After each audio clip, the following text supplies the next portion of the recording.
Leadership is hard. Titles change overnight, expectations pile up fast, and nobody hands you a survival map. That's why Leadership on the Rocks exists. Hi, I'm Bethany Reese, leadership coach, author, and speaker. And for 2 decades, I've been equipping leaders to navigate the wild, unpredictable terrain of leading people. Whether you're a new leader trying to find your footing or a seasoned leader trying to reclaim clarity, this podcast gives you the tools, truth, and encouragement you need to thrive in both your professional and personal lives. Each week, I sit down with leaders who have weathered storms, climbed mountains, and learned what it takes to lead without losing yourself in the process. If you're ready to build steady, grounded, life-giving leadership, this is your place. Let's climb together. I think it's also taking moments to just pause. Not everything needs an answer right away. And so if you allow yourself to take in what somebody's asking, then it allows you to process it, reflect on it, and then come to them with an answer later. As a leader, I think we often always feel we have to have all of the answers all of the time. This is the Leadership on the Rocks podcast, where we equip and empower leaders like you to thrive in and create harmony between your professional and personal lives. I'm your host, Bethany Reese, and in today's episode, we're going to be talking with Dr. Valerie Arechiga about how leaders cultivate meaningful, lasting cultural connections by leaning into their authentic leadership style. Whether you lead a school, a business, or a nonprofit, your ability to lead with authenticity directly shapes the culture you build, the people you influence, and the connection you create. Dr. Valerie Arechiga is an educator, consultant, and speaker whose mission is simple: empower educators to inspire greatness and ensure every student thrives. Over the past decade, she has served as a teacher, instructional coach, assistant principal, and she currently works as the director of partnerships at Thinking Nation, a nonprofit dedicated to building strong social studies programs through vertically aligned historical thinking skills that strengthen literacy across the English language arts as well. Valerie also consults with schools on social emotional learning, professional learning communities, and how to leverage AI and data to streamline systems, strengthen collaboration, and elevate Tier 1 instruction. She is a dynamic speaker who has presented at major conferences, including Midwinter, Region 13, Tech to Teach, the Thrive Virtual Conference, and TEPSA's 2025 Masterclass Series. She graduated with a doctorate in educational leadership from Texas A&M Corpus Christi, where her research explores how leaders cultivate meaningful, lasting cultural connections by leaning into their authentic leadership style. Her long-term vision is to open a charter school centered on students and rooted in strong culture, one where educators rediscover their why and make an enduring impact. Welcome to the Leadership on the Rocks podcast, Valerie. We're so happy to have you. My gosh, thank you so much, Bethany, for such a great introduction. Hearing everything that you're saying, and I can't believe that that's been my journey so far. So I definitely feel blessed to be here also. It is such a beautiful journey, and everybody would not be shocked to know that I do have a lot of educators on here because there's so many aspects of leadership when you're in education that apply to the greater good of all industries. And so, Dr. Valerie, you have literally served in every corner of education, from teacher to principal to now your current work at Thinking Nation. So kind of give us your origin story. When did you first realize that leadership culture was less about the role or the title and more about the authenticity of the leader behind it? Yeah. So I think that started, I would have to say for me, that started in the home when my mom and dad both instilled so many amazing values that I still carry with me today. But one of the things he said was, you're not better than anyone else, because the same way you treat a CEO of a company is the same way you treat a custodian. Everyone has value. And I think holding that in my core and always keeping that at the center of every conversation, every relationship, every interaction allowed me to see people as people. So building those relationships with them and being able to navigate this crazy journey of leadership and education, and still taking those moments to pause and get to know the people around me was so important because it allowed them to trust me and see them in a different way. Allowing myself to be vulnerable in front of my staff was important too, because then they had the opportunity to see me as a person the same way I was looking at them. Man, that's so good. And I've got to ask, first of all, what a beautiful legacy to your dad teaching that in the home. But I've got to ask, was your dad in education or was he in a different industry? He actually was a master electrician. So he Okay. his own Wow. company. Yeah. And the way that my father served in the household and in his company was very faith-based.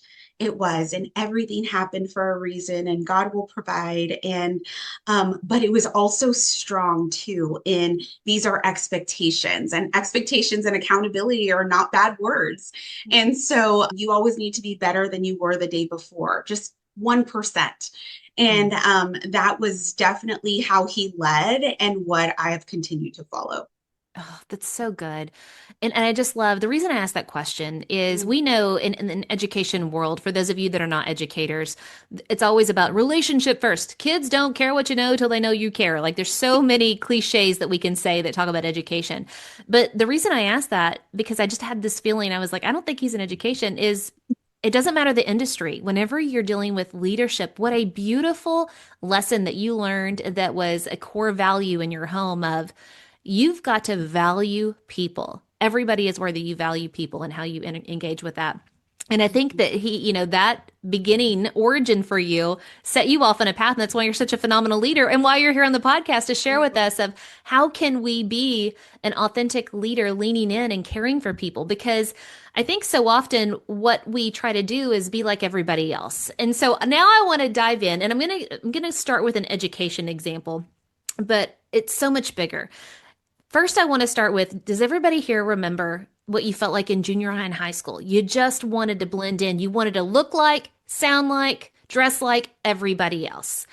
And so that is at the core of kind of what we come through in adolescence. But then if as you get older and you start seeing that kind of theme in other places, let me tell you where it happens in education. When I first stepped into being an administrator, I was associate principal over curriculum and instruction. And we're talking with teachers about the curriculum we're going to use, what kind of writers, what kind of books, and all that. And I know there are YouTube worthy school board meetings that you could watch and eat popcorn about the conflict this is creating. But at the core of it, it feels like junior high of the curriculum that we're using, does it mirror the society that we have or the cultural mix, the diversification that we have of our student population? And a huge answer to that was no. We all read Dead White Men. And so it was a huge thing. And I love what you do currently.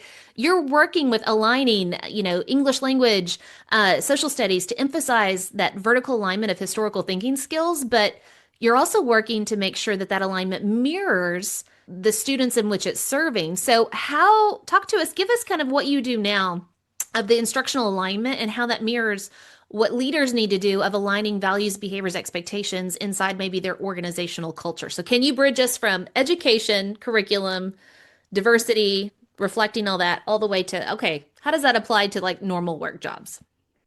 Yeah, absolutely. So I think, the cultural piece definitely starts within the community of the organization, right? And so our organization at Thinking Nation, everyone that works there has been an educator in some capacity or is currently an educator. So we know what to emphasize in as far as curriculum and then also instructional best practices. So we look at that. But first and foremost, everyone has a seat at the table within our culture, which I think is huge in an organization.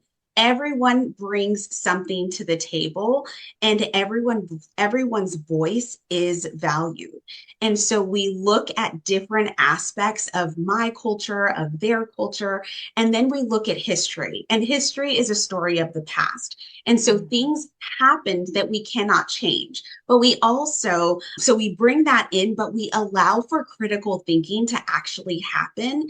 And what we say is that we teach history as a discipline and not a content.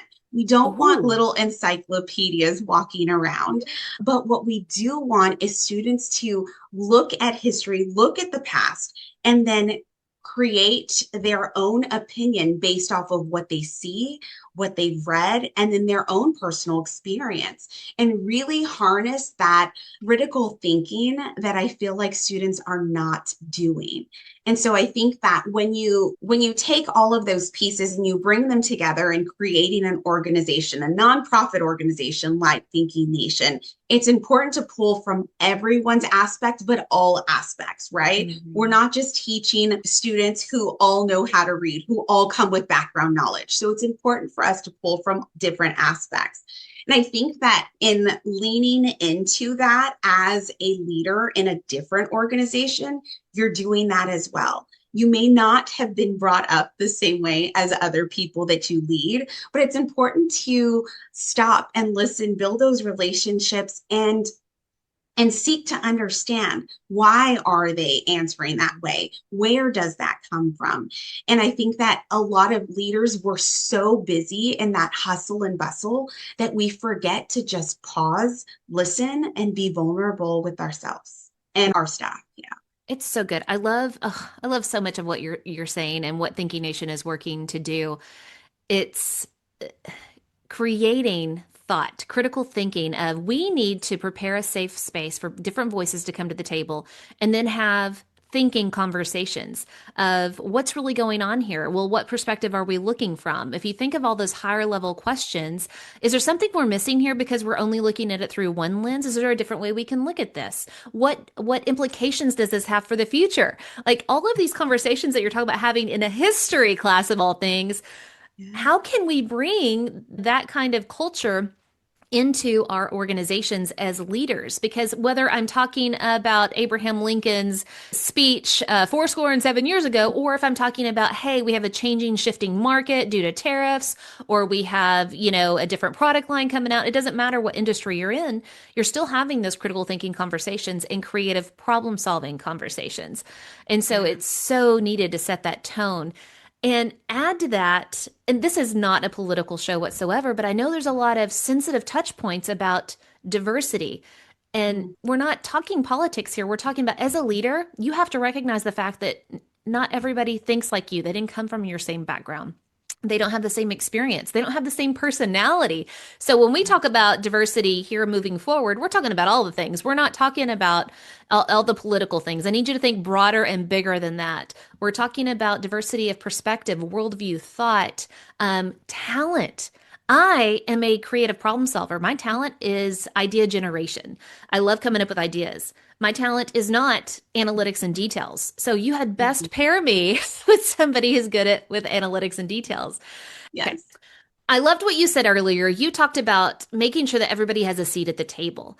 But I think so much of that comes with you've got to have a little bit of confidence in yourself to be able to be open and inviting diverse thoughts and opinions to your table. And that's huge. So I'm curious about how your own leadership identity and your own stepping into the authentic leader that you are, how that shaped your willingness to expand the representation of people at your table.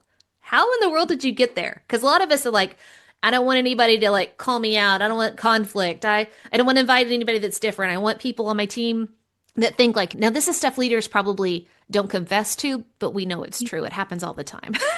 Yeah, absolutely. So I would say, as the firstborn, the oldest of three girls, leadership was always in my blood.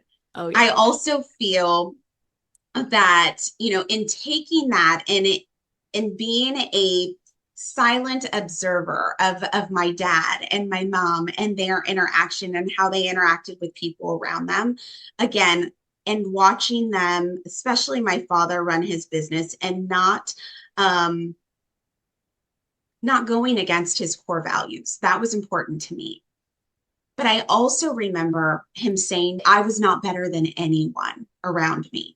That, and then that if I wanted something bad enough, I was going to have to work. So while I may have been young and watching TV and not practicing my dances for drill team, he always said, someone's going to be better than you. Someone's practicing while you're watching TV. And so Mm. it was that tough love that I think I always took with me. But I also remember thinking I never wanted to be the smartest person in my circle, because if I was the smartest person in my circle, then I needed to find another circle. That was something Mm. else that came from my dad. And so understanding that everyone comes in with their own experience, lived experiences, past experiences, cultural background, and all of that is what makes us great. I didn't want to surround myself as a leader with yes people. Now, was it Mhm. hard to get that feedback? Absolutely. But it was important for me to reflect and say, this person is bringing this to me for some reason or another. I need to take a look in the mirror and see what I am doing that is not in the best interest for, is it just this one person or is it for the entire organization? Because Mm. what my organization, the staff always knew was that at the very center of every decision, every conversation was, is this in the best interest of kids?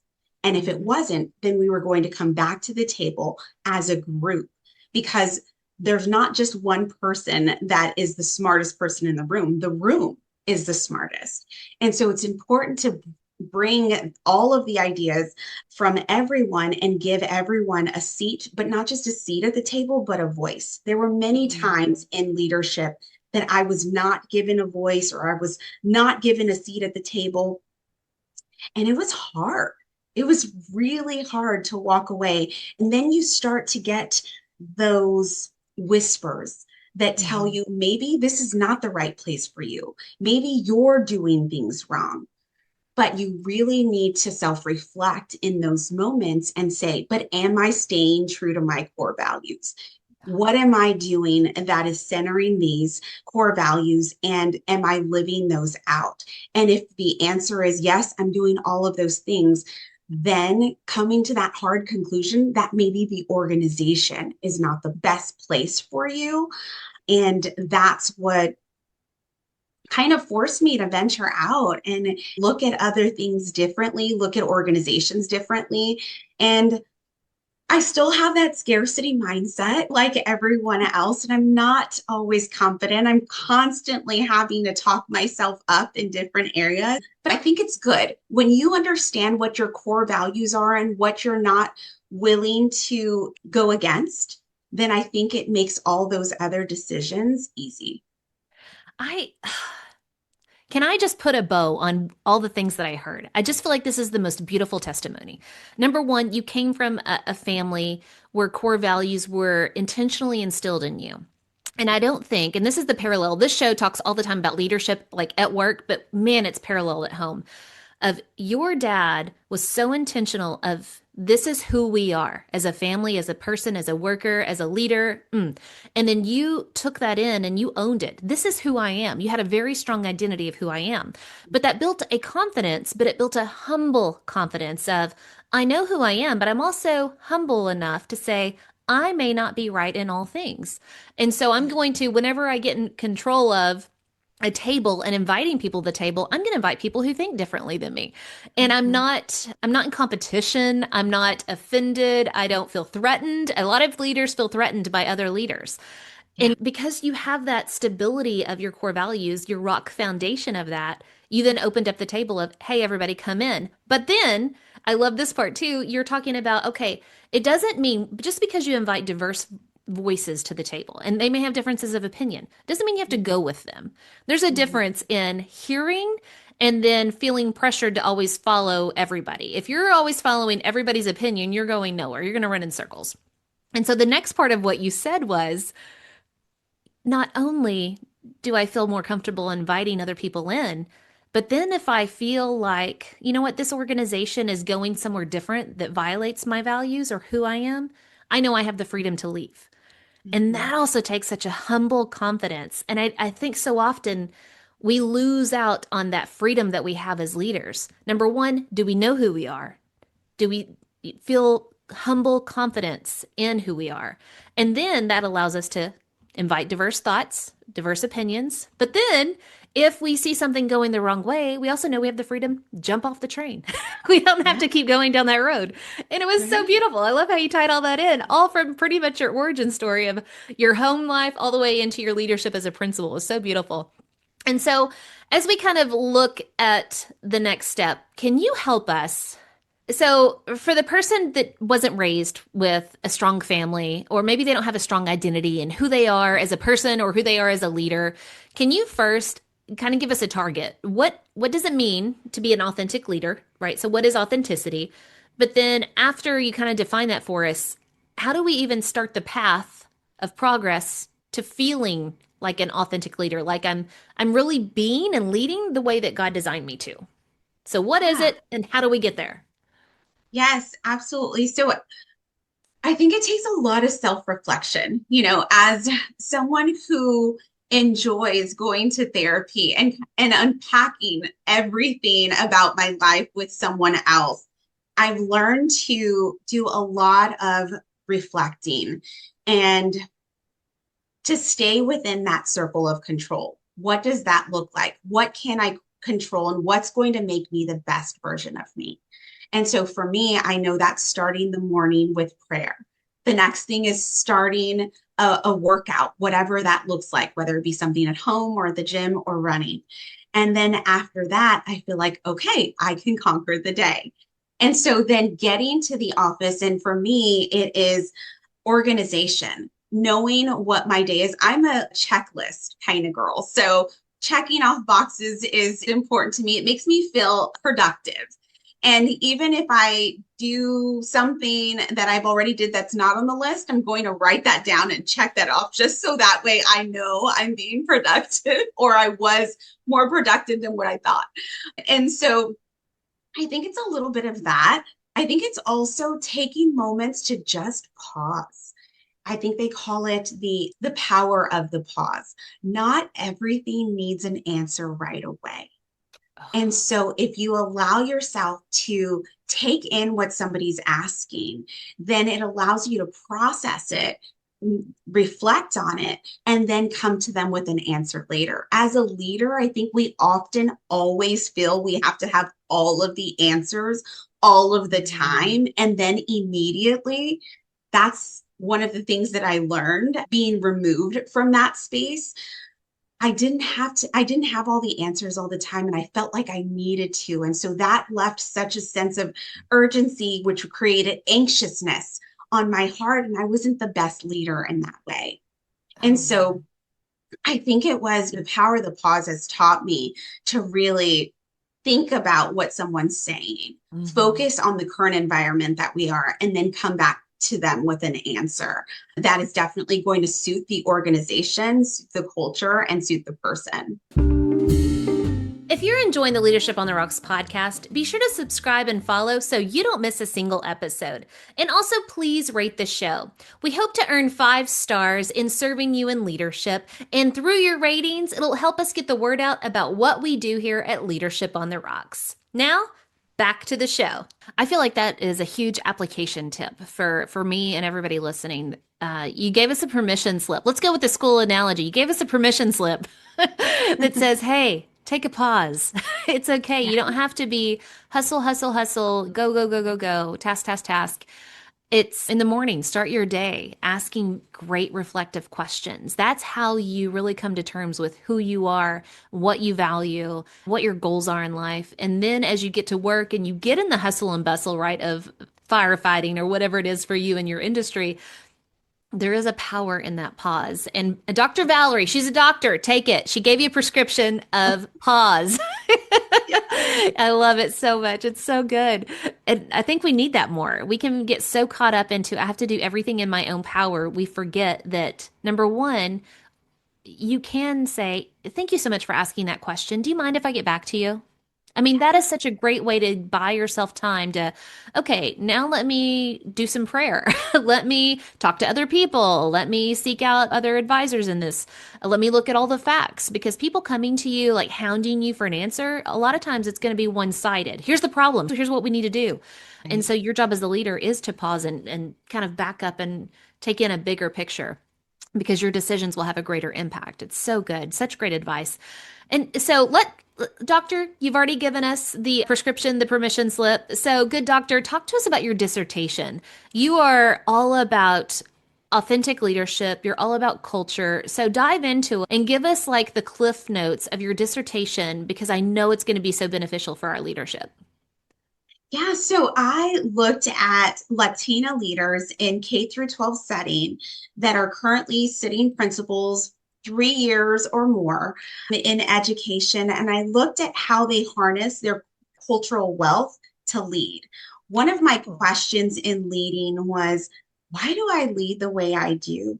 And it was such a huge question mark for me, even when I led with other Latina women and just certain characteristics that I saw that I was constantly bringing to the table. It didn't matter if I was leading into my classroom. I'm currently a PTA president for my daughter's middle school. How I lead there is the same way I led in the capacity as a principal because it all comes back to relationships and what I value within myself, within my culture.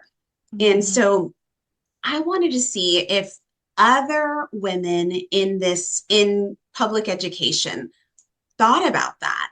And the interesting thing was that they didn't. No one took it back to lent faith to the way that they led. They didn't say it in those terms, but after analyzing the data and the countless interviews and conversations, so much of what they did lent itself to their culture that they didn't know, which was so interesting for Wow. me because I always felt it. I always felt like that was something or a reason why I was leading the way that I was leading. But I think we do this code switching that we feel like we can't be authentically ourselves sometimes, especially as a leader, because we're too vulnerable or Mm. we're leaning into our culture a little too much. Or I can't have high expectations because what does that say about me? What does that say about how I'm delivering those expectations as a Latina? And so are people looking at me like a fiery Latina? Am I hot Latina in the sense that I have a lot of passion? And because I'm passionate about education, because I'm Mhm. passionate about my culture and what I do, it sometimes does not come off in the best way. And so I think that in throughout these conversations, it was interesting to hear how many of them did not see their culture playing out in their leadership style, but everything that they said tied to leadership. There was no looking against that at all. And really focusing on Yoso's community cultural wealth and looking at diversity in different cultures and really harnessing those cultural experience, that cultural capital to lead was so important, not only to me, but really came out at the end of the story and left, and I hope leaves people looking at their cultural capital as an extension of themselves in ways in a positive way, something that they can definitely harness and take Yeah. with them and allow them to lead in a way that is relational and culturally appropriate. It's so good. You know what I was thinking of whenever you were talking? And if you've not seen this movie, you're not going to get this reference, but you can go watch the trailer of this movie, Avatar. It's the blue people. And in that movie, the main concept I got out of that is they were so one with themselves and with nature. And they literally have this phrase, I see you. It means I see all of you. I don't see what you're trying to portray. I don't see the mask that you're wearing. I see you. And then they take their hair tail, I don't know what it was, part of them, and they connect it with each other or with the animal they're riding, and it made for a better connection. And again, if you have not seen that movie, you're like, what in the world is she talking about? So just go watch the trailer to Avatar. But at the end of the day, what you were talking about with your dissertation it's a lot of people just operate. They just go, go, go, go, go, and they don't realize why they're operating. They haven't read their own instruction manual of why am I acting the way that I'm acting. And so much of that is from our culture, our family culture, our ethnic culture, our racial culture, our political culture. It could be we have people listening from all over the world, whatever, civilization you're in, it all is a melting pot for you of how you tick, how you work. And if we don't take time to stop and reflect on that, of why do I believe what I believe? Why do I think what I think? Why do I act the way I act? Then you're missing so much of your leadership potential. John Maxwell talks so much about you've got to know thyself. And in the education world, know thy impact, right? I think it was John Hattie that says that, know thy impact. And so really you're setting the foundation for the conversations we need to have with ourselves of where is all of my leadership style coming from? And then once you recognize where it comes from, now you're more open to saying, and I don't know it all. And therefore, I have to be open to growing that in all areas, not out of shame. Like, for example, no matter what culture you come from, don't think that one culture or one leadership style is better than the other. It's not. And so you understand this is my style, this is how it was built in me. And now that I'm aware of that, I know that I have strengths that I bring to the table, and I know that I have constraints or limitations that I bring to the table. How can I serve better in my strengths, bring people along to help me with my limitations? And I think that's Yeah. the ultimate goal of everything that I heard out of your dissertation. That's what I got from it. Avatar was the visual, but what I just said was kind of the big piece of it. I love it. Did I hear you right? Yeah, absolutely. The whole purpose of writing it was so that anyone serving a population that they may not be comfortable with, or they may Mm, not have grown up in that same culture, that they can pick it up and value the culture that the students that they serve. That's so absolutely. important to teaching the whole child and creating a culture of belonging. Man, recognizing your own culture, but also recognizing other people have different cultures and backgrounds and values and things like that. It's so good. And so, as we come to a close, thinking about your dissertation and all the things that you've learned about culture, about being your authentic leadership person, style, whatever that is, what are some key takeaways for our listeners? Something you're like, hey, you know what? In the end, here's what you need to know. Yeah, for me, I would say seek to understand. I Mm, didn't do enough of that in the beginning.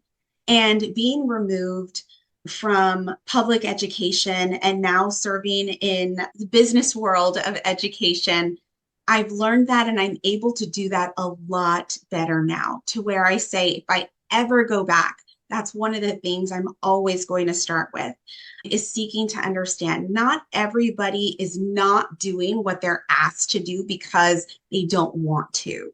It's mm, lack of knowing. And so support is so important. It's hard for anyone working for 10 plus years to go up to their evaluator, their boss, their colleague, and say, I've been doing this work for this long, and now something has changed, and now I have to teach this way, to interact with people this way. I don't, and to say, honestly, I don't know how to do that. It's very hard for people to be vulnerable in organizations, especially when it's mhm, tied to their income. That is a reflection of what they bring home and their family and how they put food on the mhm, table. That's very hard. So, seeking to understand, and then always, I think, checking your core values too, asking mm, yourself, how does this align with what I believe? And I think that we all go into any situation with the best of intentions. And sometimes along the way, we forget what those intentions were and ooh, we start to shift, and the environment begins to mold who we become. And I think it's very important for us to be so in tune with that, that we are able to address that, reflect, and come back to what those core beliefs are. And last, I would say, is to always have that relationship with the people that you serve, because you're serving these people. You are ultimately providing them with something that they're not getting in other aspects of their life, but you're also, in a sense, creating this organizational structure that's allowing them to be the best version of themselves. So, how are you doing that as a leader? And I think that comes back to the relational aspect. And I think that sometimes as a leader, we may feel that we always need to come down with that hammer, but we also need to understand, like, what is the level of support that we're offering, and then how are we having those conversations to continue that support. One of the things that I always did was, if it was a coaching conversation, or any conversation for that matter, even with parents, I never sat across from the person. I always sat next to them. I wanted them to know that I saw them as a person and that I was going to listen and support them. If it was something that eventually became an evaluative conversation, yes, I did sit behind my desk, but it also came with a level of support and a level of, this is how we're going to continue. I'm going to continue to support you in that, and in those daily check-ins. I think those three things kind of help shape me as a leader currently, and hopefully help some of your listeners as well. Oh, I think it's definitely helpful, right? You have to know who you are, you have to know what you believe, your core values, and then you have to connect with others. Never forget who you serve, and the way that you never forget that is by spending time with them. Yeah. Connecting with them. It's so good. All right, so Dr. Valerie, let's think of the opposite. You gave three excellent examples of what we should be doing. So give us one of what we shouldn't be. What is one poor decision you would warn our leaders to avoid? Like, come on, leaders, don't do this thing. You're better than that. What's the one poor decision? Oh my goodness. I would have to say, Ooh. don't assume, again, it goes back to seeking to understand. Don't assume people are not coming into a situation with the best of intentions. Mhm. Again, something may have happened. So then bringing back the seek to understand. And so never assume in any situation that people know. Always support in whichever way that you can. I think that's one of my takeaways. That it's so good. Don't assume. And so often I will admit my guilt in this. I usually bless myself by saying, "Oh, I have good intentions." But whenever I'm looking at other people, I can so quickly assume and judge the worst and most negative intentions. And Yeah. so, like, I give myself all this grace, and yet I'm not freely giving it to others. And so, it's so good. It Mm. starts by don't assume, just ask open-ended questions to figure out Yeah. what's going on in them. Because nobody wants to, you said this earlier, nobody wants to suck at their job. Like, it's not their intention to show up and just stink. Right, So, ask right. what they need, what's going on. It's so good. All right, Dr. Valerie, where can our listeners go to learn more about you and your work? Where can they connect with you?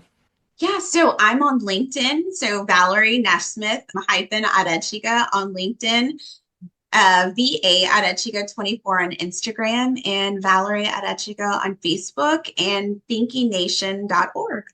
Awesome. And I will have all those links in the show notes. If you want to learn more about culture, authentic leadership, definitely connect with her. You're going to learn a lot. I love following her. So many good things that she posts. Dr. Valerie, thank you so much for being here and just sharing your time and your wisdom with us. We really appreciate it. Thank you so much, Bethany. I appreciate the opportunity. All right, guys, until next time, continue putting in the work of building your life and leadership on the rocks, the essential rocks. God bless.